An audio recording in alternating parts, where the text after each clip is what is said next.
إن الحمد لله نحمده ونستعينه ونستغفره ونعوذ بالله من شرور أنفسنا ومن سيئات أعمالنا. من يهده الله فلا مضل له ومن يضلل فلا هادي له. أشهد أن لا إله إلا الله وحده لا شريك له وأشهد أن محمدا عبده ورسوله صلى الله عليه وعلى آله وصحبه أجمعين.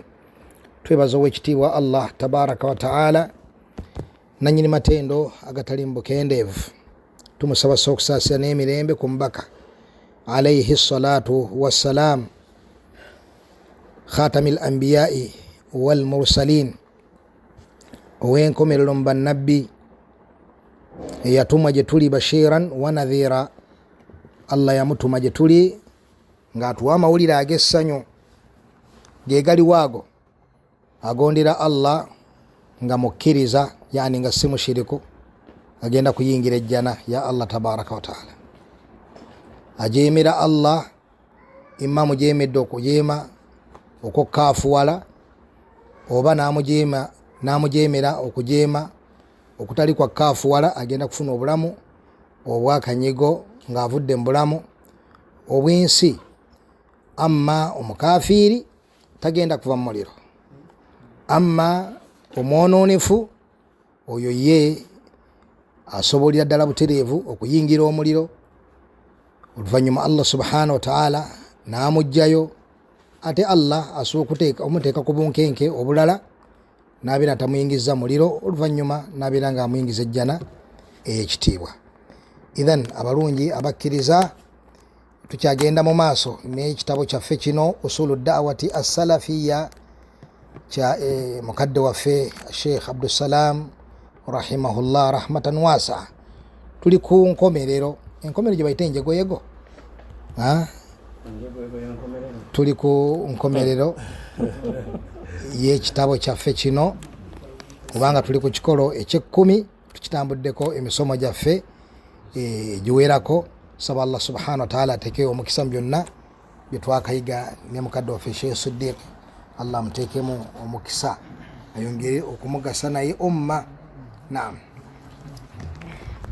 بسم الله الرحمن الرحيم. قال المصنف رحمة الله عليه: وقد عدد الإمام ابن القيم رحمه الله. الإمام ابن القيم رحمه الله يعني من يجي الشيخ عثمان الإمام ابن القيم من يجي رحمه الله. الشيخ سيكتي واجل تقام إن شاء الله سمع محمد بن أبي بكر تفضل. صحيح، محمد بن أبي بكر تفضل. وقد عدد الإمام ابن القيم رحمه الله بعض هذه المفاسد وبعض هذه الآثار المدمرة فأحسن الله إليه، إذ يقول في كتابه الفوائد: لما أعرض الناس عن تحكيم الكتاب والسنة والمحاكمة إليهما واعتقدوا عدم الاكتفاء بهما وعدلوا إلى الآثار والقياس وعدلوا إلى الآراء والقياس والاستحسان وأقوال الشيوخ، عرض لهم من ذلك فساد في فطرهم وظلمة في قلوبهم وقدر في أفهامهم ومحق في عقولهم، وعمتهم هذه الأمور وغلبت عليهم حتى ربي فيها الصغير وهرم عليها الكبير، فلم يروها منكرة، فجاءتهم دولة أخرى فقامت فيها البدع مقام السنن، والنفس مقام العقل، والهوى مقام الرشد، والضلال مقام الهدى، والمنكر مقام المعروف، والجهل مقام العلم، والآراء والرياء مقام الإخلاص، والباطل مقام الحق، والكذب مقام الصدق، والمداهنة مقام النصيحة، والظلم مقام العدل. فصالت الدولة والغلبة لهذه الأمور وأهلها هم المشار إليهم، وكانت قبل ذلك لأضدادها وكان أهلها هم المشار إليهم. فإذا رأيت دولة هذه الأمور قد أقبلت وراياتها قد نصبت وجيوشها قد ركبت فبطن الأرض والله خير من ظهرها، وقلل الجبال خير من سهول، ومخالطة الوحش أسلم من مخالطة الناس. نعم، الحمد لله والصلاة والسلام على رسول الله صلى الله عليه وسلم. tutandise n'ebigambo Sheikh byatuleetedde nga bijja ku Imam Muhammad bin Abi Bakar Ibn al-Qayyim rahimahullahu tabaraka wa ta'ala mu kitabo kye kirungi Al-Fawaid. Akyayongera wano okulaga nti tulina kutambulira ku Qur'ani ne Sunna mu mbeera zaffe zonna. Senga ogaana Qur'ani ne Sunna, emitawaana egigenda okuddiira mingi mu mbeera ze ez'obulamu kuno ku nsi, ate era ng'emitawaana gyolekedde ku akhira nagyo mingi. N'akugamba nti omu ku baakubalira egimu ku mitawaana ye imaamu ono omunene Muhammad bin Abi Bakar rahimahullahu tabarak wa ta'ala. Mutegedde Sheikh Muhammad bin Uthman, yani Muhammad bin Uthman الذهبي الذهبي Sheikh al-Kumani. Naam, barakallahu fi. Abantu bwe bava kukulamuza Qur'ani ne Sunna okuba nti byebiramula wakati waabwe, ne balaba nga kibamalira bo, mathalan bakuguse balina kino ne kino, ebirowoozo byabwe, qiyasaati ze bakola kino ne kino, ne balaba kino kirungi, kino temuli buzibu, ne batambulira ku ebyo aqwalu shuyukh, ne baleeta bamaseeka baabwe, seeka gundi ali bwati ali kino, nga Qur'ani eri awo ne Sunna ne babireka, ne batambulira mu ntambula ezifaananako bwe zityo. Baafuna okukyankalana, okwonoonekera bo bennyini n'obubumbwa bwabwe. Ebintu ebyali badde mu bubumbwa nga bimanyiddwa babivaako ne bakola ebintu ebikola ki ebyewuunyisa, nga fitar, obubumbwa obulungi buvudde nawo, nga bakola ebintu nga bw'oba osirikidde n'odda ku bubumbwa obwaddala olaba kino ki, naye nga bo tebakyabiraba. Baatuuka ne babeera mu mbeera ezo olw'okulekawo Qur'an ne Sunna, ne babeera nga emitima gyabwe gijjuddeko ebizikiza, dhulma fi qulubihim, ne babeera nga balina ekko, emitima nga entegeera entuufu nga zibikkiddwa, entegeera zaabwe zeesulise mu mateeka ga Allah tabaraka wa ta'ala, balina obubuyabuya ku bwongo bwabwe, mahqun fi uqulihim, ne babeera mu mbeera ezo ezifaanako bwe zityo, n'osanga ng'omuntu azikuliramu okuva wansi, ng'akulira mu mbeera eyo okulaba nti eddiini yakwesuukuuna nga wala y'abasuufi, n'osanga mwana kuva buto ng'ekyo ekyembeera kyeyakola, n'omukadde naye n'asanga y'embeera gy'alimu. Society newangaalira mu mbeera ezifaananako bwe zityo, ng'abantu bakulembeza okwagala kw'emitima gyabwe ku Qur'an, ne bakulembeza ebintu ebibi, ng'ate mu society ezimu oyira nga bo balaba nga kyekirungi oba kitegereka. Mathalan n'olaba ennyambala, gamba kati mathalan ewaffe e Uganda, omukazi okwambala ng'ayambadde mini, kintu abantu bakiranga kyaki kya bulijjo, ate ayeebissa obulungi, ogenda okulaba gwe basonga beewuunye ennyambala. Embeera embi bw'eva ku Qur'an ne Sunna etuuka nga abantu bagiraba ng'eya bulijjo. Oba ekyo kitegerekese bulungi, gwe tunulira ebintu ebimu ebyawukanya ddala ku nsomesa ya Nabbi sallallahu alaihi wasallam, naye ng'abantu ate bo babiraba balaba ng'omuntu oba ayiseewo biki bino. So ate eya music abantu ne bagiraba ng'ekyaki, nga balaba ng'ekya bulijjo, era nga balaba oyo mashallah. Singa nga tavuddeyo kunoonya musajja, kunoonya omugole, beebuuza oba kati olwo omukola agukoza nga tebataddeeko luyimba luleeta bajje kubuuza. Wega bali ku mazima ne kituuka nga be balinga abeewuunyisa bye bakola biringa oba ebitaliiyo, ng'abali ku bubuze ne batuuka otwale wakati society esobola okutuuka mu mbeera eyo neefaanana bw'etyo, nga abantu ate bo balaba ng'ebya bulijjo. Kasise kagamba obumu ku bubenje Imam Ibn al-Qayyim rahimahullah bwe yatulaga obuva ku bantu okuba nga baawukana kuki ku Qur'ani ne Sunna, embeera etuuka neyonooneka nga Imam bw'alaze, n'otuuka ng'omuntu ali ku Sunna olaba mu butuufu okubeera mu lubuto lw'ettaka nga kyekiri kalekaleko okuwangalira kuki ku mugongo gwayo, ng'okuwangalira ku mugongo gwayo olaba obuvuyo obw'enjawulo obutagambika obungi, nga mutuufu olaba okubeera wansi waayo oba mu lubuto lw'ettaka kyekiri kalekaleko. Kikyayagala okutegeeza ng'embeera eyonoonese buli wamu wodda ng'olaba wano ng'abantu olwo baata Qur'ani baata sunna z'Oweekitiibwa Muhammadin sallallahu alayhi wasallama. Society bw'eti eba egenda kwonooneka otuuke nga tokyalinamu ssanyu muyo mu mbeera gy'owangaalamu n'abantu ab'enjawulo abava Qur'an butereevu. Ekyo kiramu societies ezitalimu buki busiraamu, embeera ebeeramu emitawaana, ono bagenda mu mutta, ono bagenda kukola kino. Tabadde ne mukadde waffe nga tulina we tuva, mukadde wange Sheikh Mazinga, kati waliwo emmotoka yabadde tuli mu maaso awo, nagaye emmotoka bwetyo bwe kusimba mu maaso awo ng'oli ewaffe mu bifo ebimu ewaffe, kikyolowooza obunkenke obubeera awo bakati abo bagenda kungajambula kyekiddako awo.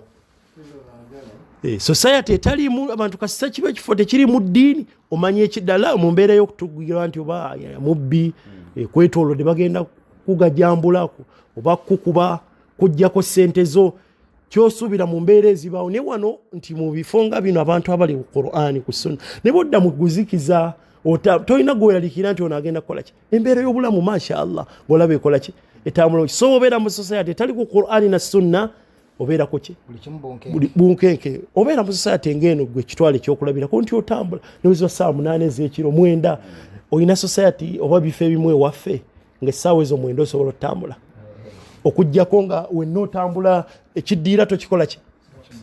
Nalabe wano abasajja bava museeka mu zibbanka wano mu zi forex bureau ng'akutta oguveera gwa ssente atambula bulungi, kaveera keeru, ssente zirabikala bulungi, atambula talina gwagira. Naye ewaffe bw'oba ova mu bbanka obeera otya ng'ova mu bbanka?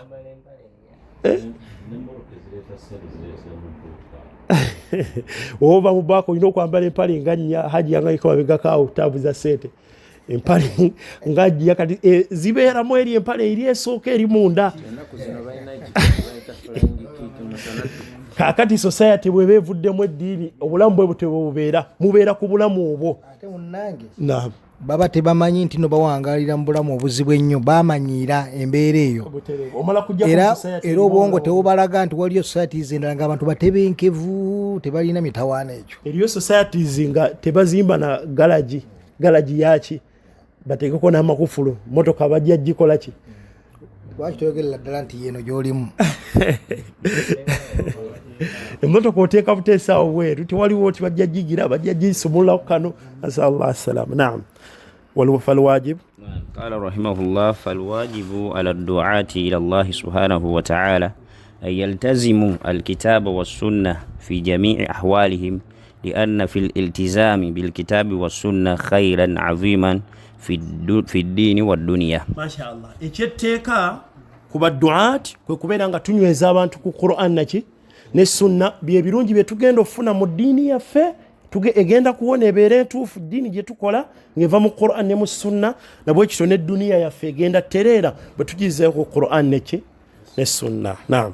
ولذلك فإن الصحابة رضي الله عنهم لما أنزل الله عز وجل قوله وإن تبدوا ما في أنفسكم أو تخفوه يحاسبكم به الله شق ذلك عليهم وجاءوا إلى رسول الله صلى الله عليه وسلم وقالوا يا رسول الله كلفنا من الأعمال ما نطيق الصلاة والصيام والجهاد والصدقة وقد أنزلت عليك هذه الآية ولا نطيقها. فقال لهم رسول الله صلى الله عليه وسلم أتريدون أن تقولوا كما قال أهل الكتابين من قبلكم سمعنا وعصينا بل قولوا سمعنا وأطعنا غفرانك ربنا وإليك المصير. فلما قال ذلك الصحابة رضي الله عنهم خفف الله عز وجل عنهم وأنزل قوله لا يكلف الله نفسا إلا وسعها. نعم. أقولت حديثين انتوفوا إلى صحيح مسلم حديث أبو هريرة رضي الله تعالى عنهم كبا الصحابة انتي بوت شاتجزم موفونزة تشبتنا قبل القرآن السنة وبلم بفبوجي نقوندا بالصحابة وبدأ بقول النبي شيء بقامبا الله سبحانه وتعالى نواقون دزوبتي وبلم نيجي شبادي بلا بينك تزيتو تشيريوا آية نبيك إن تبدوا ما في أنفسكم أو تخفوه bwemwole sechi kyemulina mu mitima gyammwe mbeera oba sintuufu ne mujolesa oba n'okikweka ng'olina kyokwesenga naalikoze kino naye n'oba nga tokikoze yuhasibukum bihillah Allah akikubalako nga tokikoze naye okirowooza ekikyamu okubba okola ki Allah akikola ki ekyo kyazitowa eri basahaba kibava bajja eri nabbi sallallahu alaihi wasallam ne bamugamba butuufu tutikkiddwa emirimu gye tutasobola twatikkibwa gye tusobola ng'essala netuzisaala okusiiba jihad okuwayo sadaka naye aya ne tukisibwako tetukisobola mu butuufu nabbi n'abagamba sallallahu alaihi wasallama mwagala kubeera nga abayudaaya n'abanasara be bassaako amateeka ne bagamba sami'na wa asayna tuwulidde naye tukoze eki tujeeme nammwe mwagala kubeera bwe mutyo ne bamugamba la ya rasulallah twagala ne bamugamba sami'na wa ata'na n'abagamba mugambe mmwe sami'na wa ata'na tuwulidde la tugonze ghufranaka rabbana wa ilayka almasir ekyo bwe bakyogera basahaba fakhaffafa allahu anhum Allah n'abakendeeza ku kiri kibadde balowooza nti kizito n'abagamba la yukallifu allahu nafsan illa wus'aha ekiri sheekhe era kyeyatugambye mathalan oli agambye twagete tulina kutandika kujja bakulembeze ku mizindaalo kuzizo kati oli abuuza tukole tutya sheekhe yakitwanukudde bulungi mujjukira gwe kyolina kumutuukira mubuulirira mu kyama bw'oba tokisobola tutuukeyo tutya sikisobola ekyo Allah tagenda kukikuvunaana tolina busobozi obwo butuuka eri mukulembeze mutuuza mu ntebe yo so mukama waffe ensonga eno twalikoze bwe tuti tokirinaako obusobozi Allah tagenda kikola ki kikuvunaana tabaraka wa taala kati boddayo bw'ogobera Qur'an ne Sunna egenda kuwulira obulamu bugenda tambula bulungi ng'obutambuliza ku kitabo kya Allah tabaraka wa taala nabwe kito ne duniya egenda kutambulira bulungi ng'ogitambuliza ku Qur'ani ne Sunna faman hakkama alkitaba was-sunnah ja'ala Allahu azza wa jalla lahu min kulli hammin faraja ومن كل ضيق مخرجا ومما ينبغي buli muntu yenna analamuza Qur'an ne Sunna embeera yonna yalibadde munyiga Allah agenda gimuwanguyiriza ate embeera y'akanyigo Allah amugulirewo amuteerewo obufulumiro subhanahu wa ta'ala agiitemu bulungi wabadde wamunyize olw'okutunuulira Qur'an ne Sunna Allah amuteerewo obufulumiro naam ومما ينبغي أن يشعر به أولئك الذين ينكرون على الحكام تحكيمهم القوانين الوضعية أنهم هم أيضا يحكمون غير شرع الله في معاملاتهم وفي تصرفاتهم ebigambo bino bikulu nnyo mulimu ku bye tusaana okumanya ku bantu abo abafuluma ku bakulembeze ne beekalakaasa ne beegugunga gundi akola bwati ne batandika okwekalakaasa okwegugunga abantu abo kitu ekibakola kiba kyamu omukulembeze bw'alamuza amateeka ago n'aleka Qur'an neki neera mu bye tusaanye okumanya ti n'abantu abo nabo balina mu muamalaati zaabwe nga nabo tebakola ki Qur'an ne Sunna babisuula twabadde ne haji n'akikoonakokko timulimu abantu g'osanga bwatyo naye nga boddayo ewaka ewuwe muamala ye naye nnyini agamba Qur'ani Sunna abakulembeze abo tulina okubakola bwe tuti naye boddayo ewaka omukyala gw'alina ogenda okumusanga ng'ayambadde kammini bwodde ewaka Qur'an nawe si yeekola ki seera mulo ogenda okubasanga yennyini ewaka bwe baba balya mukono gwaliisa ki aliisa kono naye no yaga shara Allah yennyini wane ekyamulemye okukola ki okugiteeka mukola ogenda okudda ewaka yayogera n'ennyambala ye eryawo bweti engweje ziri naye oyo agamba nti alwana bahukamu balina okukola bwe bati balina kino ogenda okwetegereza akayumba kalimu naye nga sente ziyazijje za riba awo waali akayumba keyagira ogenda okwetoola muamalaati ze embeera z'enjawulo nga naye tali ku kimateeka gani ga Allah tabaraka wa taala kasheekhe kyayagala otusika wano nti bannange naffe ffennyini kituufu bahukamu balina okulwana ne bateeka mu nkola amateeka ga Allah naye naffe amateeka ga Allah mu bulamu bwaffe mwegali embeera zaffe ez'enjawulo zonna amateeka ga Allah ge gatulamula mu kumbeereza mu kulya mu kuwasa mu kufumbiza mu kutegeka ki kyonna mu kufiirwa gavumenti ekuganye wati olyayinza okuga nti tewali wano sharia tetulamuza sharia mu nsi yaffe gavumenti ezzeemu mu kuziika kwammwe ne bagamba mulina kutambuza bwe muti yebateddewo amateeka ago embaga zammwe ebagaana okukola embaga ez'obusiraamu ddala ebagaana okukola kino ne kino wahakadha kyekigambo ekirungi shekhe kyakonyeeko mu layini eyo Sheikh Albani kyagamba kyennyini naam yaga nti aqimu shara allahi fi qulubikum naam yuqimuhu Allah subhanahu wa ta'ala fi ardikum muteeke sharia mu mitima gyammwe era muzeko sharia mu mitima gyammwe yani mubiirini sharia mu mitima gyammwe Allah ajja gibateera muki ajja gibateera mu nsi yammwe naye okubeera awo nga mulowooza nti mwe mugenda kuwangaala mu mpangaala yammwe ate musuubire nti omukulembeze ye ajja kubateera shariya mu ggwanga lyammwe tekigenda kusoboka. Kama takunuuna yuwalla alaikum, bawula bagamba kama takunuun yuwalla alaikum, nga bwe mufaanana bw'atyo Allah aba omukulembeze abafiitinga. Allah aba omukulembeze akola ki? Abafiitinga. Limaadha? Kubanga tagenda kumujja Kenya ajja afuge Uganda, tagenda kumujja Yemen ajja afuge Uganda, tagenda kumujja Uganda agenda afuge Zaire. Mu society yammwe, empangaala yammwe, embeera yammwe, mwe muvaamu omukulembeze. Kitegereka? N'olwekyo kye muli n'abakulembeze mwe kyebagenda okukola batya? Kyebagenda okubeera. Ono akendeeza ebipimo, ono akuba butayimbwa, ono akola bino, ono asola mu bantu njala, ono akumenya nzigi kuyingirira bantu, kubabba kiro, ono embeera yonna ejjudde obulyazamaanya. Ate musuubye nti mugenda kufuna malayika ejja ekola ki? Kama takununa yuwalla alaikum. Naam. La aqulu قال رحمه الله لا أقول إنهم يحكمون غير شرع الله عز وجل في جميع أمورهم ولكن لا أبالغ إن قلت في كثير من أمورهم. نعم. أقام الشيخ عبد السلام رحمه الله ساقل أقام nti abantu tebala mu mbeera zaabwe zonna tebalamuza Qur'ani na sunna. Qur'an teramu la osobola basanga naam kituufu nga waliwo ebimu mu maka nga Qur'ani ne sunna. Mathalan nga tuyinza okugamba mu kulya era bw'aba agenda okusala enkoko amanyi tusooka ga bismillah nga mu ebiri, naye ogenda okusanga ensonga nnyingi mu bulamu bw'omuntu oyo nga zaaleka Qur'an ne sunna. Nga kituufu embaga zonna zaabeerako bwe zityo. Kituufu mathalan mu kufumbiza bawalabi bonna bazaafumbiza byazaakola byebeekolaawo basenga ne bakola obuvuyo nga byebyo byakola ki? Obulamu bwe bungi si bonna kala asobola okubeerayo naamwe byajja mu Qur'an ne sunna, naye osanga obulamu bungi mu mbeera zaffe eza wansi ng'abantu katogo ddala tebali ku Qur'an naki na sunna. N'atugamba ng'amaliriza Sheikh rahimahullahu tabaraka wa ta'ala فليتقوا الله عز وجل في أنفسهم وليحاسبوا أنفسهم قبل أن يحاسبوا وبالله التوفيق وصلى الله وسلم وبارك على نبينا محمد وعلى آله وأصحابه أجمعين. أقام الشيخ رحمه الله تبارك وتعالى ng'amaliriza ekitabo kino ekirungi فليتقوا الله في أنفسهم. Abantu abo boogera bwe batyo ne bafuluma ku bakulembeze ne basooke bati Allah bo bennyini. Tukakase ndi naffe ffennyini amateeka ga Allah subhanahu wa ta'ala galamula mu ki? Mu bulamu bwaffe gwe wennyini ennyambala yo ye eri mu Qur'an ne mu sunna.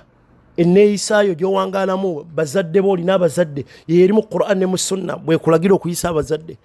Okuyisa abantu bewaka omukyala abaana bo Allah subhanahu wa ta'ala bakuwadde. Embeera zo zonna abantu bw'owangaala mu kugula mu kutunda bye biri mu Qur'an ne mu sunna. Tutye Allah subhanahu wa ta'ala feffe nnyini buli omu yenna waliyuhasibu anfusahum qabla an yuhasabu. Buli omu yebalemu twebalemu ffenna ne tunabakola ki? Kubalibwa. Tulemga ne tunnaga bano bali kino feffe nnyini ddala mu mbeera zaffe zonna ng'ekikolo kino bwe kiri eky'ekkumi fi kulli shu'unina wa ahwalina. Obulamu bwaffe bwonna ewaka mu famire zaffe ddala Qur'an ne sunna ebikola ki? Byebiramula. Wabillahi tawfiq. Saba Allah subhanahu wa ta'ala asaasire imaamu ono omulungi Abdussalam rahimahullahu tabaraka wa ta'ala atugase n'ebigambo bino okuba naffe tubikolerako naye amuwa obulungi. Baimaamu bano tetulina kye tuyinza bakolera okuggyako kuba nti tubasabira Allah subhanahu wa ta'ala kubawa obulungi okwewaayo kubeewaayo ne baba nga baafa ne baatulekera gold ono baatulekera obulungi buno obunene naffe bwe tuganyulwamu ne butugasa ne tugasa nabo abalala. Saba Allah subhanahu wa ta'ala tuwe okunyweza manhaji entuufu ebbanga lyonna atusaasire kwe tuba tumusinkanira Allah tabaraka wa ta'ala. Tusaba Allah tutaasa omuyaga ogwabo be twayogeddeko bw'osanga ng'aseka ng'agamba ffe naffe mu gihe kinaana twali bwe tutyo katubaweemu akaseera. Saba Allah tutaasa ekigezo ekyo tumusinkane nga tukutte manhaji entuufu manhaji ennungi bwe tuba tumusinkanira Allah tabaraka wa ta'ala. Tuleme kuddayo mu mbeera ey'obubuze oba okugwa mu mbeera ey'obubuze ne mu bibinja ebyo ebyabula.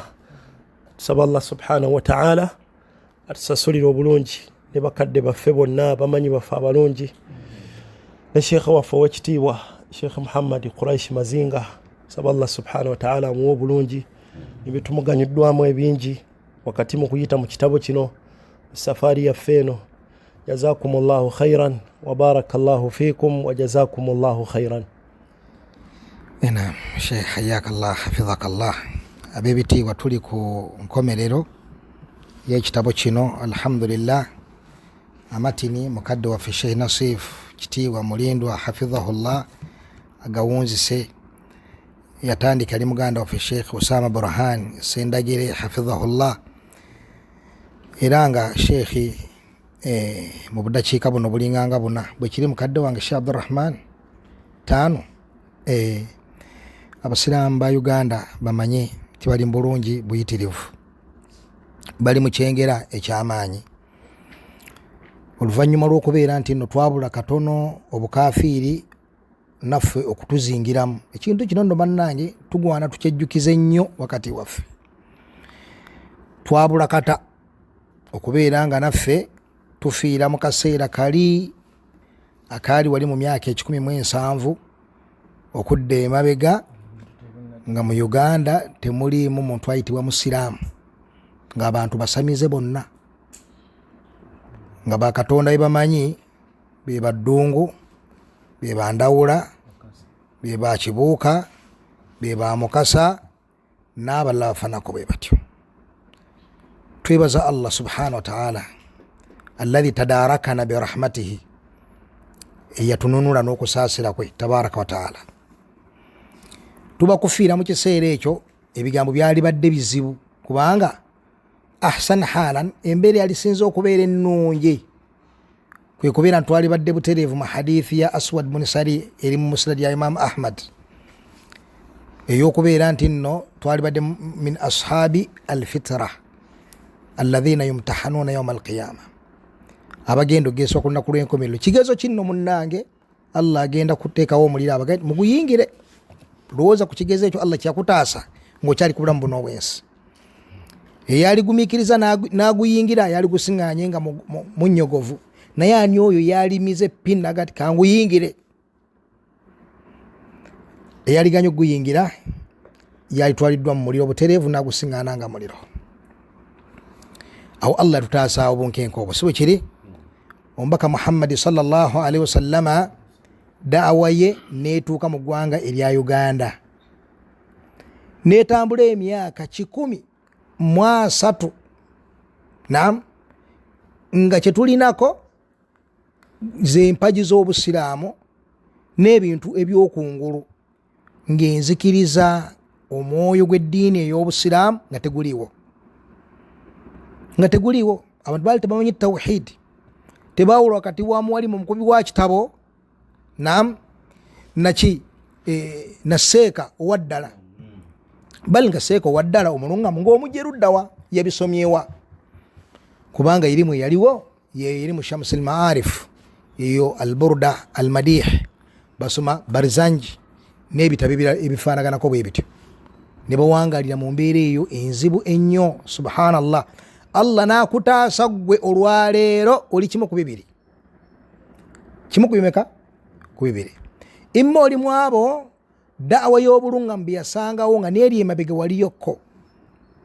Naam, kali akaseera nga ebintu tebinnamanyika, obutuufu tebunnamanyika, waliyo n'eddawa neekusangawo nga n'olwaleero okyaliwo.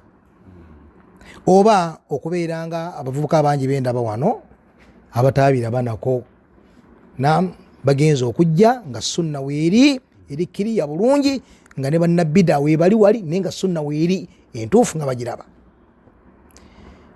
Weesiimye nnyo nno okubeera nga olimu abo basiŋŋaanibwawo obulungamu buno, n'omanya nti mawuledi twali ku nsobi, buruda twali ku nsobi, kutambula okuzika nga tuyimba twali ku nsobi, kuyimbira mu tarawiya twali ku nsobi, kuza Isra wal Mi'raj twali ku nsobi, n'ebirala byonna ebifaanaganako bwe bityo. Weesiimye nnyo, ate gwe weesiimye nnyo nnyo nnyo nnyo, ataabirabirako naddala ebyo, yaani yagenda okujja nga sunna ekola etya, nga sunna weeri erikkiriya bulungi. Kaakati naawe asanzeewo sunna, manya nti sunna tesoboka kubeera nti bakadde baffe nga bwe baagireeta buli kanyomero kaayo basobola okukakutuusaako. Tekisoboka, kitegereka. Wabula bakusomesa N1, bakuwa omutwe omulungi okukulaga nti nno kiri haramu okuzuula mu ddiini. Olina kubeera ku nkola y'omubaka Muhammadi sallallahu alaihi wasallam. Ekyo mu kukikulekerawo bejjeerera kyebakusomesa ne kyebatakusomesa gwe manya nti bejjeerera.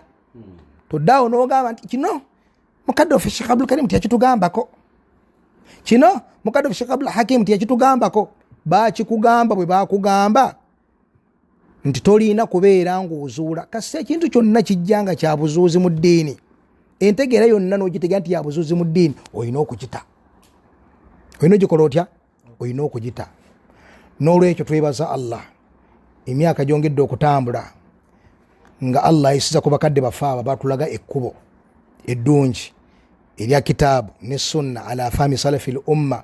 Bakadde baffe ne bongera okusoma, ne bongera okutegeera bingi bye tukyategeera. Mabigakaawo twabeerangaawo nga tetwawula mu khawariji ku musalafu, bonna nga batukyankalanya. Tutambulira muki?